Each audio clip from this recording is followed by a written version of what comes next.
Check 1, 2, 3, 4, 5, 6, 7, 8, 9, 10. Sound check. Mic. Okay? Okay, thank you.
Please all rise for the Philippine National Anthem.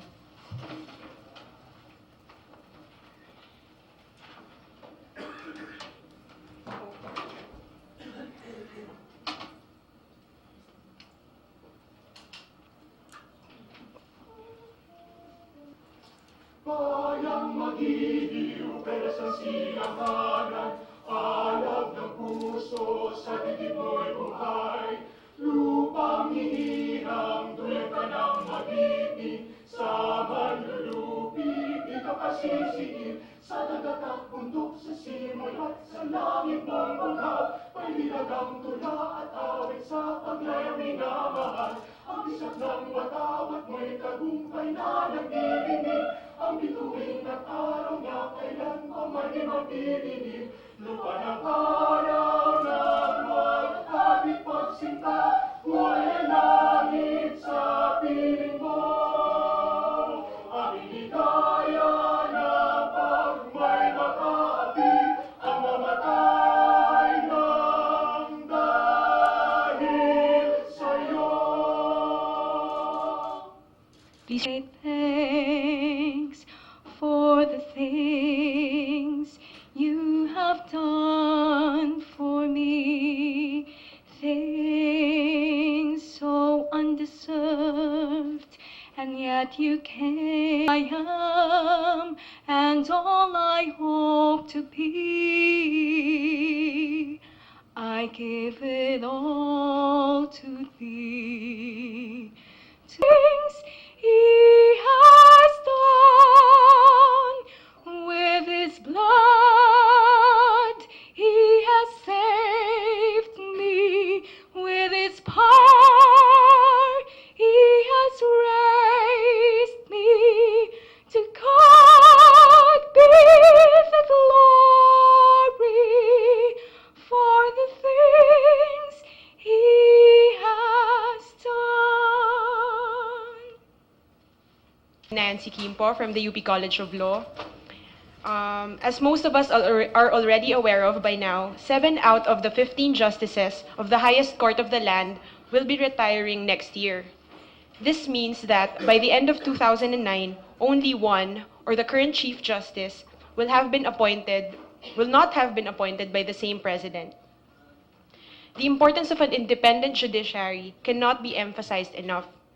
Thus, the Bantay Korte Suprema project was formally organized to enhance public awareness in the peculiar nature of this controversy and to embolden the time-honored principle of separation of powers. Before we begin, I would like to introduce the members of the conveners of this project. We have Attorney Rodolfo Orbistondo from the Integrated Bar of the Philippines, Mr. Bertie Lim from the Makati Business Club, Dean Marvic Leonen of UP Law, Senator Jovito Salonga, the convener of Bantay Katarungan, we also have Senate Majority Floor Leader Francis Pangilinan,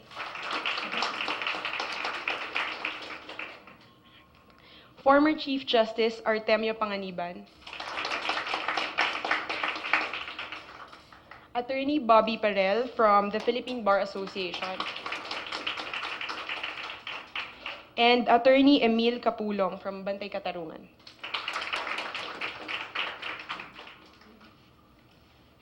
To give us the overview of the Bantay Katarungan project, I would like to invite former Senator Jovito Salonga to give his remarks.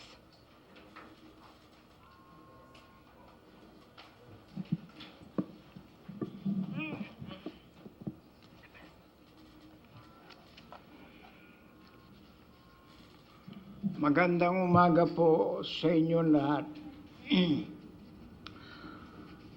Ang Bantay Korte Suprema ay halo-halong salita. Bantay, Tagalog, Korte Suprema ay Kastila. Kaya minarapat kong magsalita sa tinatawag nating Taglish, a combination of Tagalog and English na naiintindihan ng lahat. Unang tanong, since we are limited only to 5 minutes, unang tanong, bakit tinatawag nating Bantay Korte Suprema? Ikalawa, anong kinalaman nito sa legislative branch? Ikatlo, ano ang maitutulong natin sa ikabubuti ng Supreme Court at ng bayan natin, including those of us in Bantay Katarungan? Ayon sa ating Constitution, the one that screens members of the Supreme Court for appointment by the President is the Judicial and Bar Council, otherwise known as JBC, based on a list of at least 3 nominees for every vacancy. under the 1987 Constitution. The appointment by the President, in this case GMA, needs no confirmation. There are 7 justices of the Supreme Court who will retire before 1 year, beginning January 2009 until December 2009. Lubhang kailangan na bantayan ng bayan ang gagawing pamimili sa Korte Suprema. Sana ay hindi mahaluan ng political considerations o personal interest ang pagpili sa magiging justices ng pinakamataas nating hukuman. Ito ay mangyayari lamang kung babantayan nating lahat sino-sino. Una, ang gagawing screening ng Judicial and Bar Council, JBC. At ikalawa, ang hihirangin ni President Macapagal Arroyo. Alam ng marami na karamihan ng nasa House of Representatives at mga ilan senador ay malapit at dominado ni GMA. Laganap ang balita na ang gustong piliin ni President GMA ay si Agnes de Vanadera, the President Solicitor General, a former mayor of a small town in Quezon Province who is very close to the President, regardless of the real desire of the JBC. Nasa kamay po ng madlang bayan ang maganda at maayos nating layunin. Shall we justify the trust of our people? Yours is the answer. Salamat po ng marami sa inyong lahat. Thank you.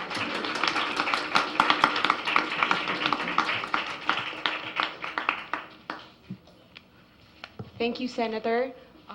We'd like to acknowledge the presence of Mr. Vincent Lazatin, Executive Director of Transparency and Accountability Network. He's also one of the conveners of the project. And now we have Dean Marvic Leonen of UP. Good morning. Bantay Korte Suprema is a coalition, a very loose coalition of several leaders of various constituencies.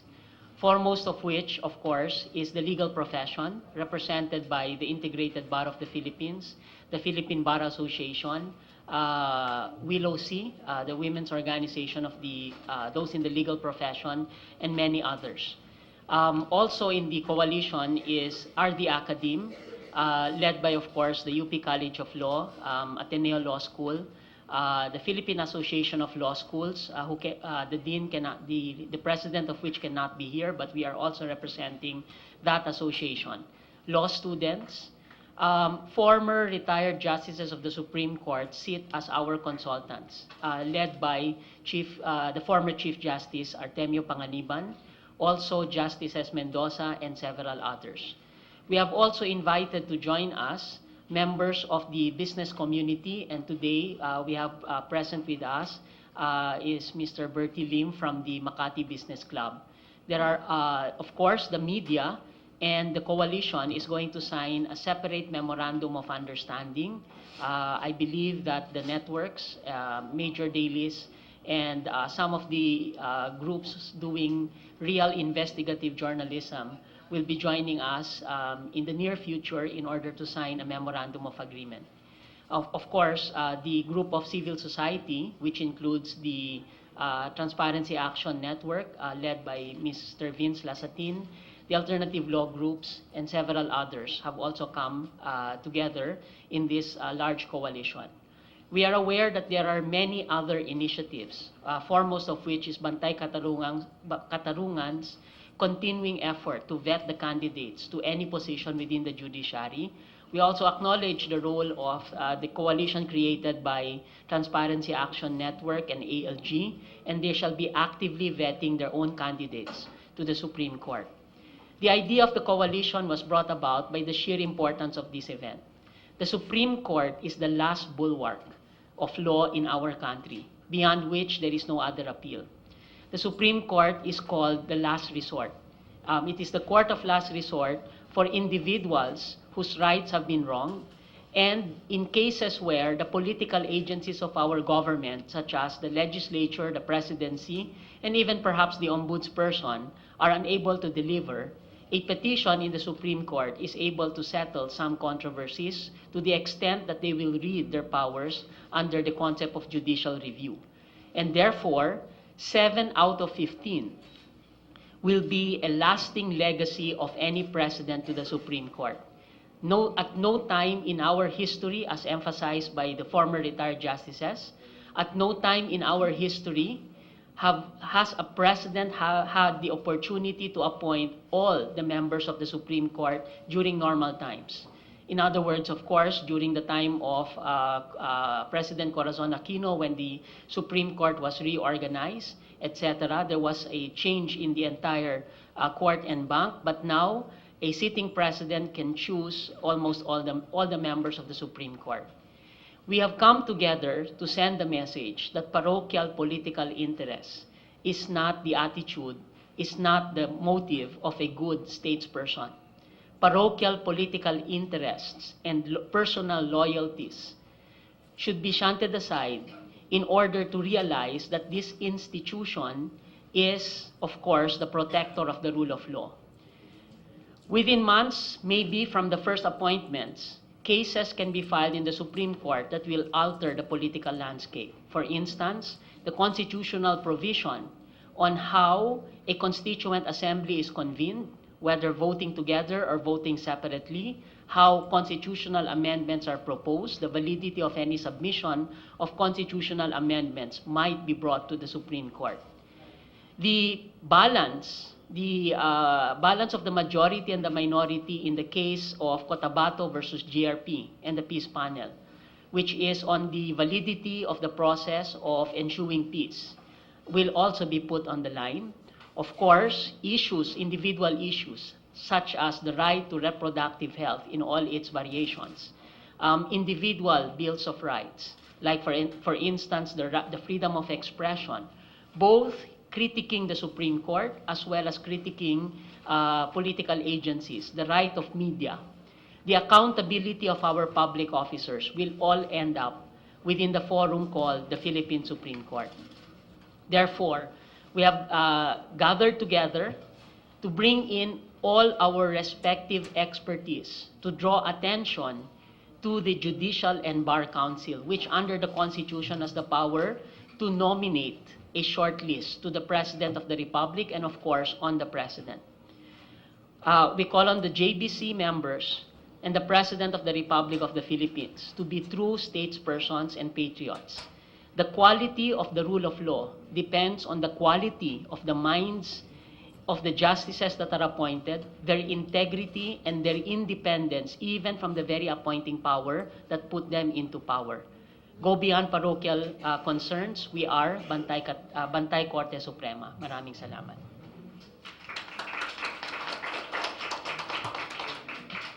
And now to present the Memorandum of Understanding, I would like to call on one of those who spearheaded this project, Senator Francis Pangilinan.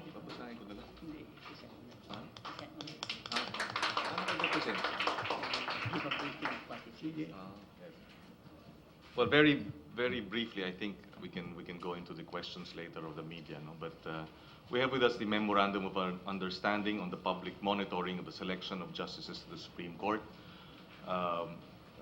we hope to be able to put this together today in the launch. We will be signing the Memorandum of Understanding. This is a year-long campaign, and so we're in this thing for the long haul. And therefore, we appeal to the media, for example, to join us at a later date for the Memorandum of Understanding between the BKS, the Bantay Korte Suprema, and the different media outfits, so that we can ensure the widest dissemination of information as regards the process, as regards the developments in the appointments and the nomination process undertaken by the Judicial and Bar Council. There was a question earlier about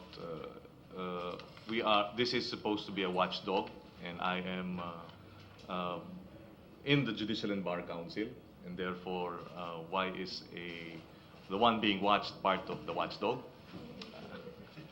Well, that's one way of looking at it. You know, this is an unusual period in our country's history. This is unprecedented, and therefore we have to be open to undertaking new approaches.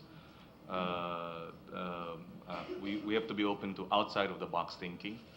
I happen to believe that my position in the JBC as a member, ex officio member, is strengthened by this effort.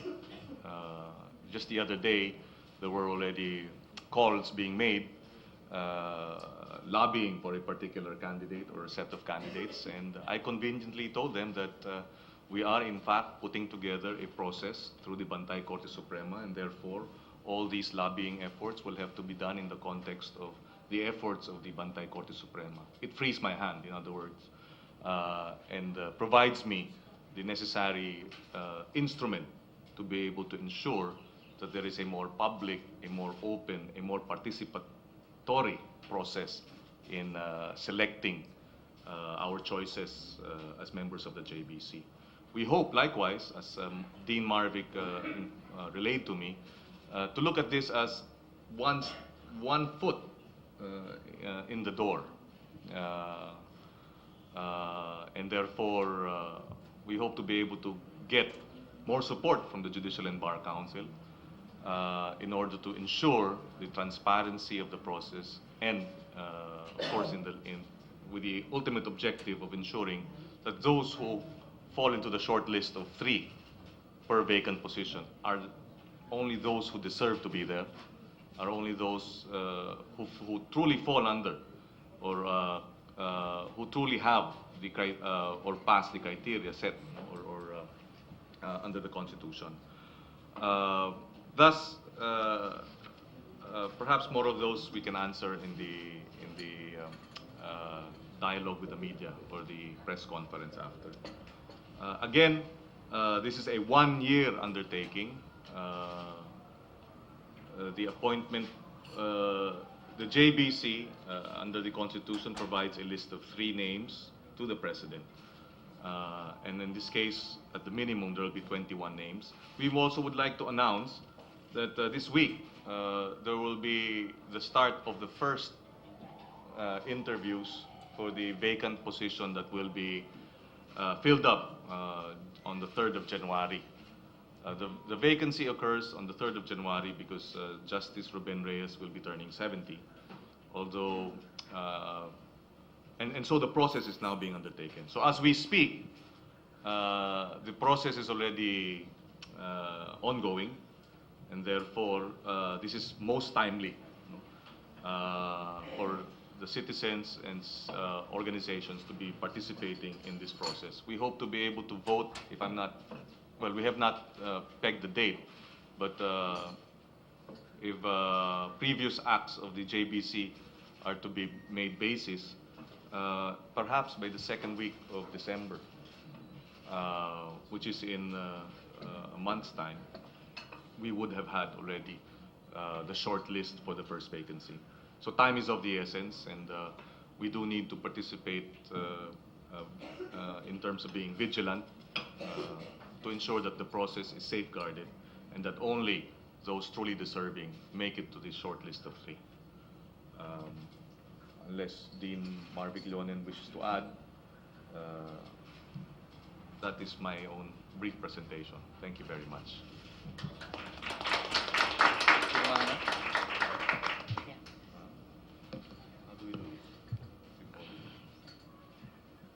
I would also like to acknowledge the presence of former Justice Vicente Mendoza. Sir, would you like to join us in front?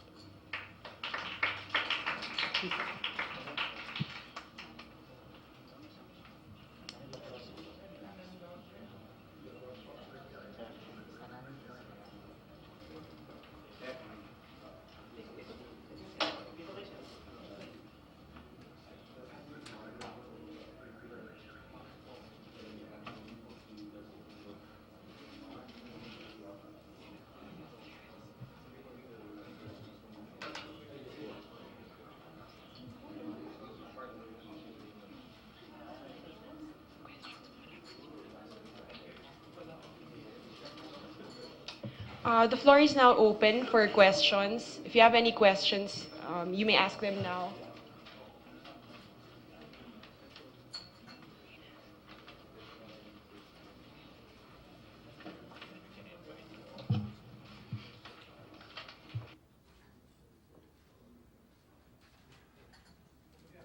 Ibarra, you have a question? Yes, sir. My name is Ibarra Mateo. I represent Rosera Files. At least two speakers, senators, and Senator Pangilinan confirmed that lobbying efforts have already been without specifying. Can you just give us a phrase, because in our story, from where this pressure on your part to lobby for certain candidates? Well, I wouldn't call it pressure, no, but How would you phrase it? well, that there are lobby efforts, and it happens all the time. On every appointment, people will come to me as a member of the JBC. People will seek an audience, courtesy call, etc. So this is not unusual. No, what of course would be unusual is precisely if I give in to the pressure, to the lobby efforts, despite the lack of qualifications. But it is not unusual, to have people calling me, forwarding endorsements to me, seeking my support for a particular candidate. And in this case, there are, if I'm not mistaken, 16 who are vying for the 14 na lang, because two pala withdrew. No? So 14, thank you for that correction. 14 should be now brought down to 3. No?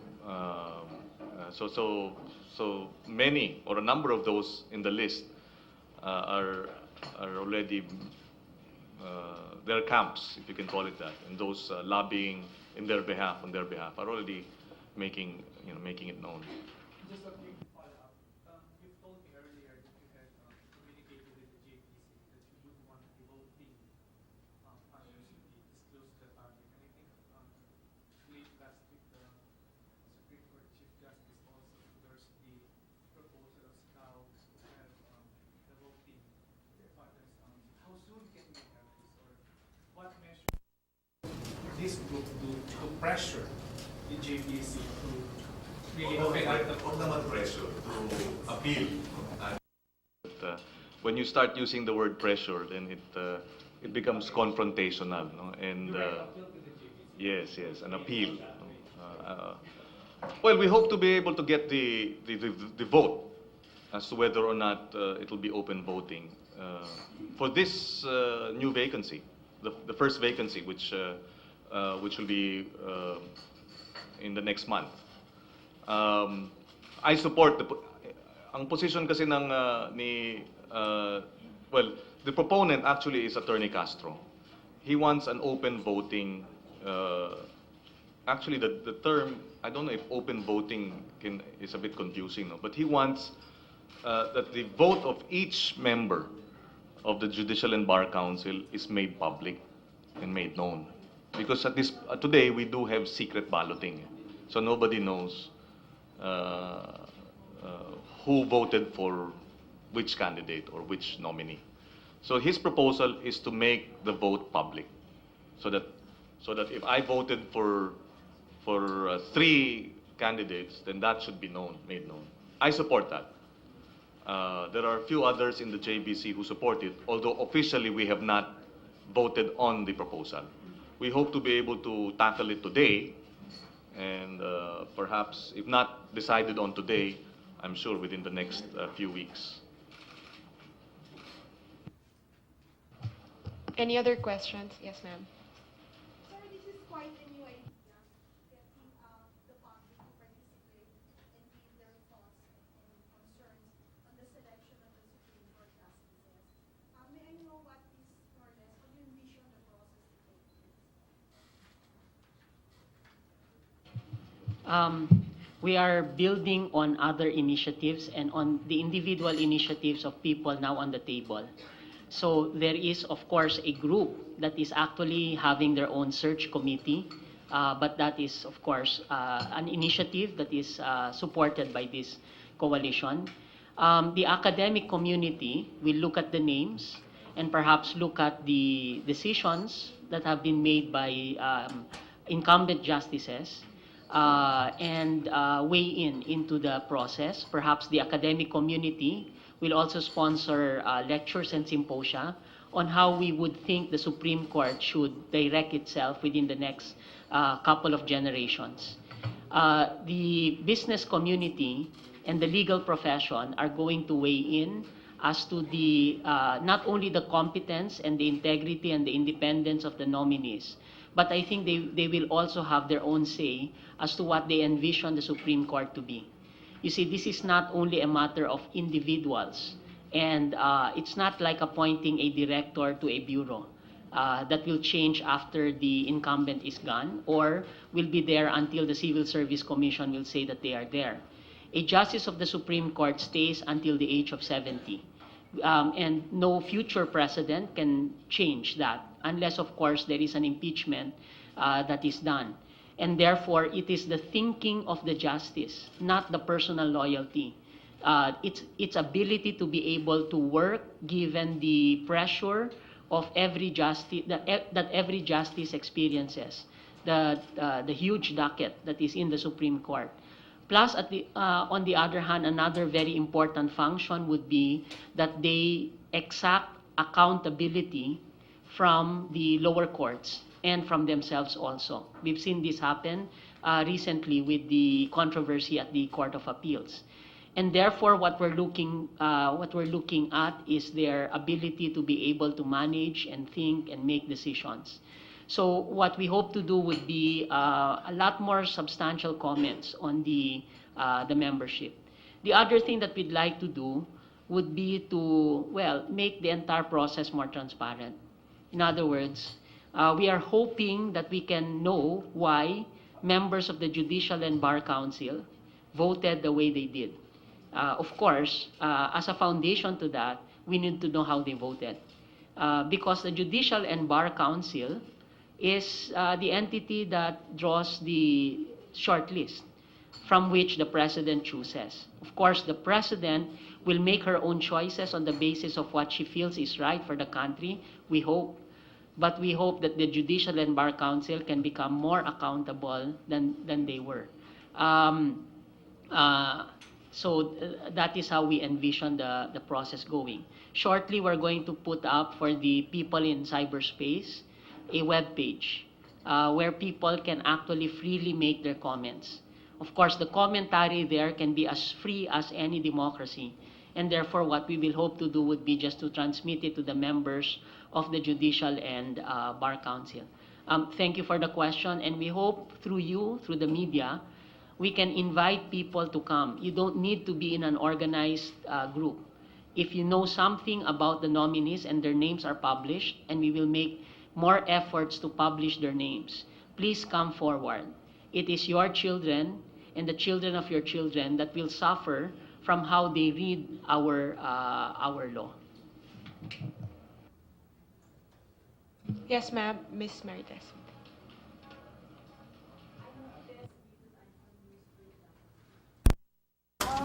You know the stories showing impediments of at least 2 candidates, yet the JDC published their names and they're due for interviews.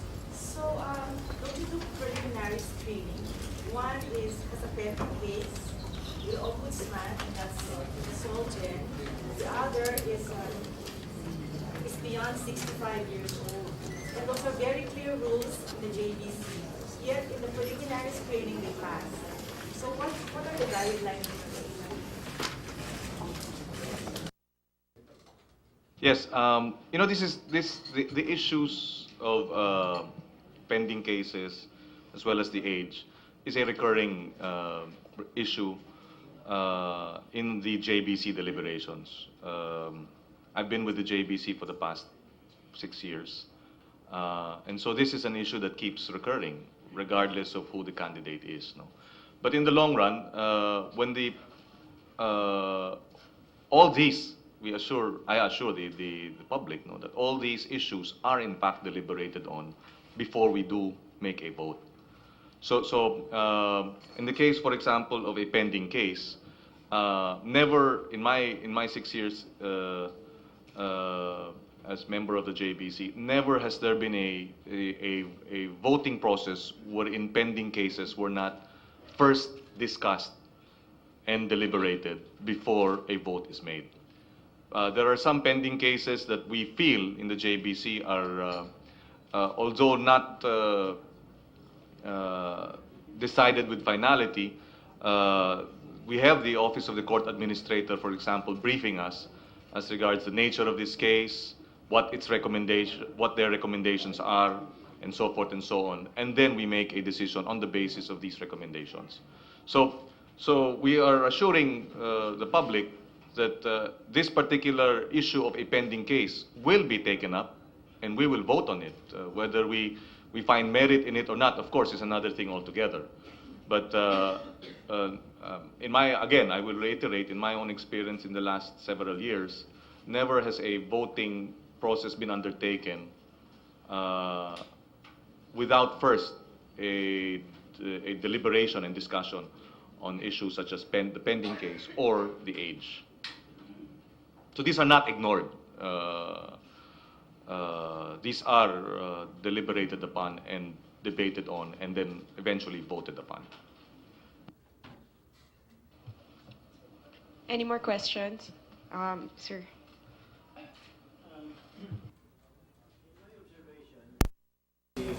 JBC announces the names of applicants to a certain positions of the judiciary, even if it is Supreme Court.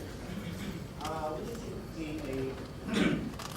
a good procedure for the applicant himself to write a biodata and this be published so that the entire nation can know who this individual is before the JBC tackles his application or schedules him for interview? Perhaps by doing this, there would already be many data that the JBC would be receiving as comments coming from the public regarding this particular applicant. The reason for this is, I was just wondering why. For example, it happened that Justice Gregory Ong came to the Supreme Court. How did this come about? It was appointed, but the appointment was.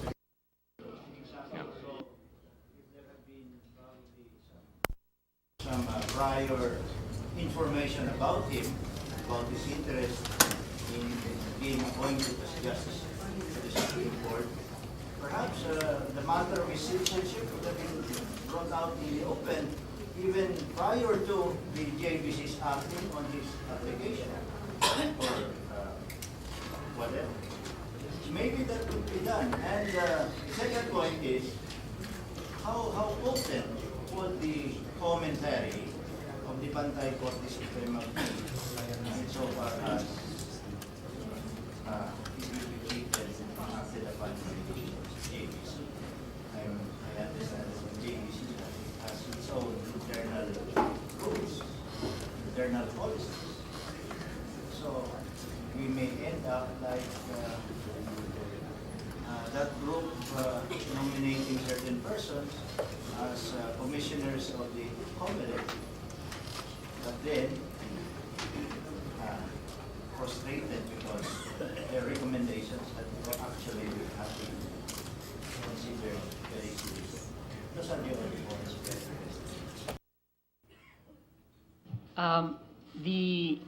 Of course, we are going to build on the recent cases, such as the appointment of a justice whose appointment was later on withdrawn. And in fact, I think that is part of the inspiration for bringing ourselves together, that this should not happen again. And that we have to find ways and means to be able to make the transparency happen. To be a member of the Supreme Court will, of course, have an effect on how you deal with people outside. But the process of selection is supposed to be political in the sense that the public has a right to know and the public has a right to weigh in. And that the idea here is that instead of going through the former Commission on Appointments, people in the Judicial Bar Council would have a lot of knowledge and deliberate on it more rationally, unlike perhaps when it is done within the political forum. And therefore, we are hoping that the public become aware that they too can speak. You see, when you say Supreme Court to an ordinary layperson, they think that it's something that is in secret always, that they always talk in camera without the public watching. But that's not exactly true. The Supreme Court has to listen to the public's pulse in the sense that it has to weigh contemporary circumstances. But definitely, in the process, that has to happen. How potent is this group? It is as potent as, well, the institutions that are represented by this coalition. We have not done this ever. And that's the reason why perhaps we are seeing what we can do together this time. How potent is it? I don't know if a president of a republic can just shunt aside former retired justices of the Supreme Court, retired chief justices, former senators of the republic, members of business, the NGO community, etc. Of course, you will know the answer soon. But then, if we do not succeed with the first nomination, to make it more transparent and competent, we have 7 tries at it. And for this year. And if that is not yet viable, yes. I think the people who do the nomination and the appointment must worry because their credibility will be at stake if something happens